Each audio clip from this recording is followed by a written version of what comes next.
Well, good morning. I'm Jagender Rana, and the topic of the day is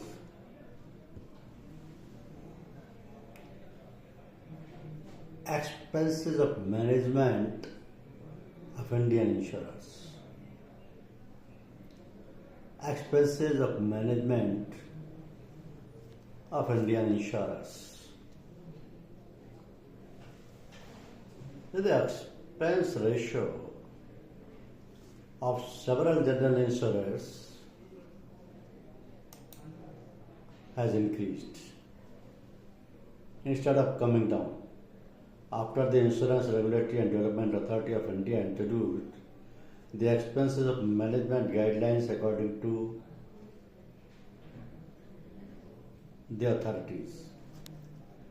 So addressing the Q2 financial year 2025, the expenses ratio is rising as insurers are focusing more on writing business in lower commission segments while also increasing commission on retail side. So this is leading to a situation where the growth rate of the industry has come down and expenses ratios are going up. So the expense ratio measures how much an insurance company spends to operate compared to premiums it collects. Now in January, the IRD introduced expenses of management including Commission of Insurers Regulation 2024. So the new regulations which came into force from April placed caps on expenses of life and general insurers. The expenses of management general insurer is limited. Expenses management of general insurers is limited to 30% of their gross written premium in a financial year. So IRD issued a show cause notice to Go Digit general insurance company after its expenses of management exceeded the prescribed limit for the 6 months ended September 2024. So while large private insurers have recorded an increase in expenses of management in the first half of the current fiscal, Go Digit's expenses ratio has actually come down by 2.8% from 41% in first half of 24 to 38.2% in first half of 25.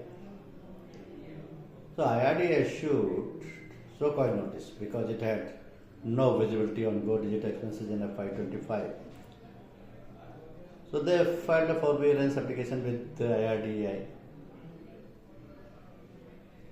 Now the company has already submitted a glide path on expenses to the regulator and will be able to achieve it in 3 years. So companies have become aggressive in group health, employer-employee insurance to make up for the expenses of management. They will actually see a very bad outcome on loss ratios because their profitability will suffer.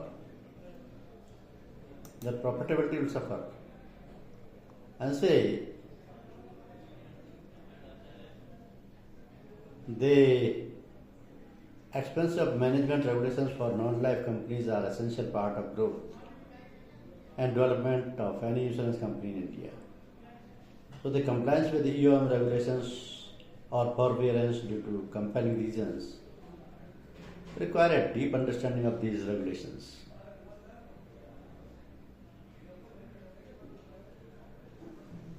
So this is a generic term that takes into account all the expenses incurred in servicing the policyholder and running the office. These include fixed costs like salaries, rents, rates and taxes, electricity bills, printing and stationery expenses, telephone bills, office upkeep and maintenance, bank charges and depreciation on equipment, traveling and conveyance, advertising and publicity, legal and professional charges, audit fees, remuneration to top executives like CEO, CMD, KMP, means key management personnel, etc.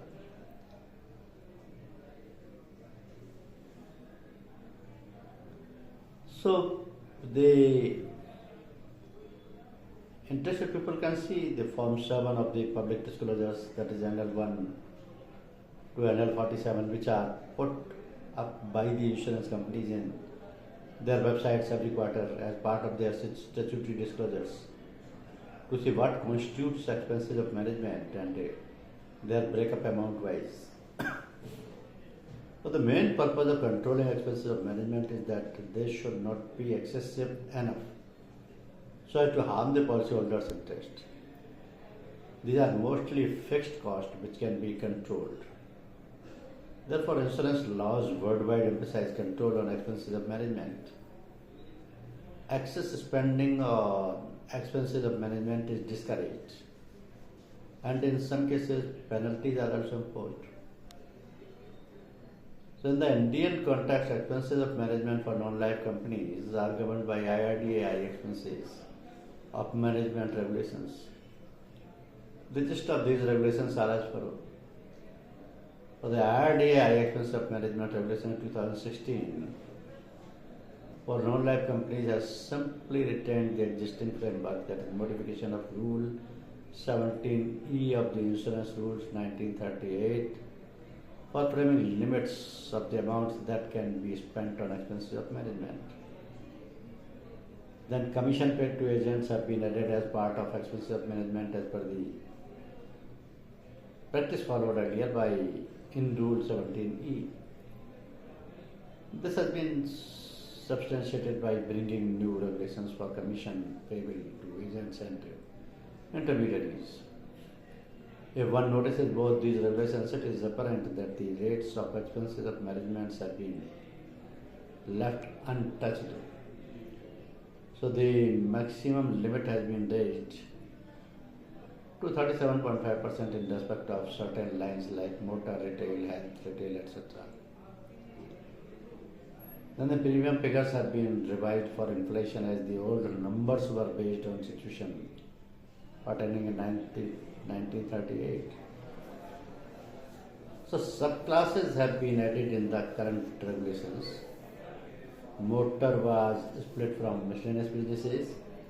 Health has also been split from miscellaneous businesses and subdivided into three segments: government business, corporate and retail segments. The limit of expenses have been accordingly adjusted, with higher being given to retail and corporate business than to government businesses. Miscellaneous business again has been split into two, corporate and retail. This could be due to the fact that certain lines of businesses like accident, liability, etc. is more corporate driven than retail driven. Similarly, commissions on reinsurance accepted has also been included in the expenses of management, following the same method as followed in Rule 17. So generally, companies net out their reinsurance commission by deducting the commission on insurance ceded from the commission paid on reinsurance accepted, thereby showing a small amount either as outgo or income. If this is an income, it reduces the EOM figures further. So a major change that has been made is that the expenses limit have been made applicable to the gross written premium rather than the gross direct premium.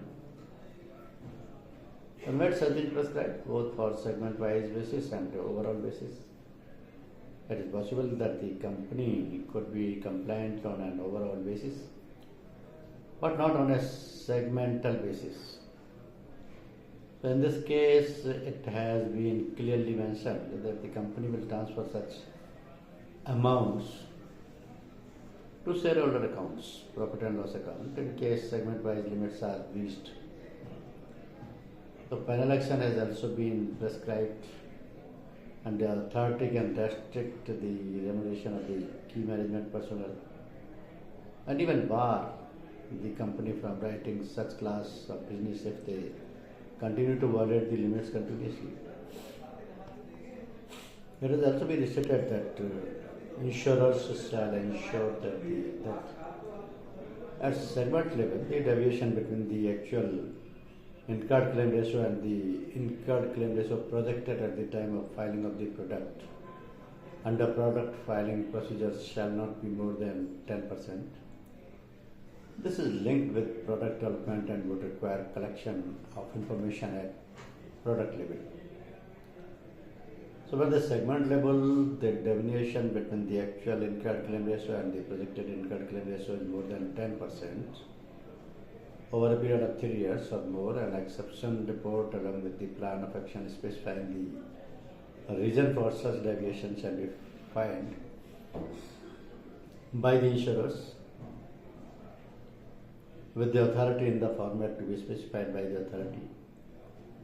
The authority has exercised their forbearance powers in the following cases. These were granting forbearance for a period not exceeding 5 years to a new startup member insurer, examining forbearance representation of member insurers who have exceeded the limit for a particular financial year.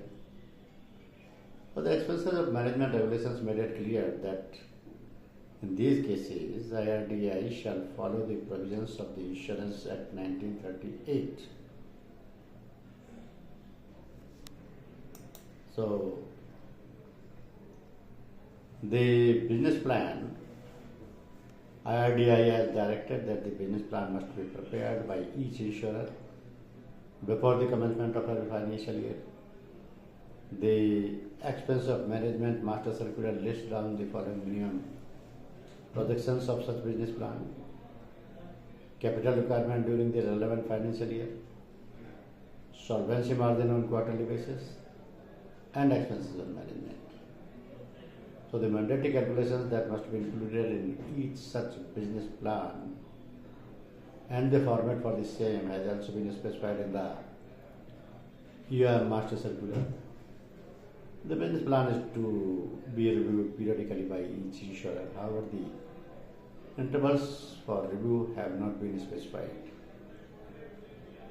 The requirement of a board approval or board approved policy for EOM continues under the EOM regulations. The EOM regulations have elaborated on the following minimum requirement for the board policy: measures to bring cost effectiveness in the conduct of business and the reduction of the expenses management on an annual basis, manner of transfer of benefits arising from reduction of expenses and from the directly sourced business to the policyholder by way of reduction in the premium, manner in which the compliance with computation of additional allowances as per the EOM regulations shall be ensured, and manner of allocation and apportionment of expenses of management amongst various business segments, including at least the expenses which shall be allocated basis of allocation, expenses which shall be apportioned and basis of such apportionment. So this policy must be formulated and approved annually by the board of the insurer. The insurer are also obliged to have a board approved policy on commissions. So while the key requirement for this policy remains the same as in 2023 regulations. Now, through the master circular on submission of returns, the IRDAI has standardized the format for filing of returns for commission. And even both the returns are to be prepared at the end of every financial year and approved by the audit committee, followed by the approval from board of the insurer before being filed with the IRDAI. So the returns for EOM need to be accompanied with a certificate from the statutory auditor and filed along with the audited financial results of the insurer. So this is the policy decided by the IRDA for insurance companies, and IRDAI has notified the master circular on expenses of management and commission to all the insurance companies. Thank you very much.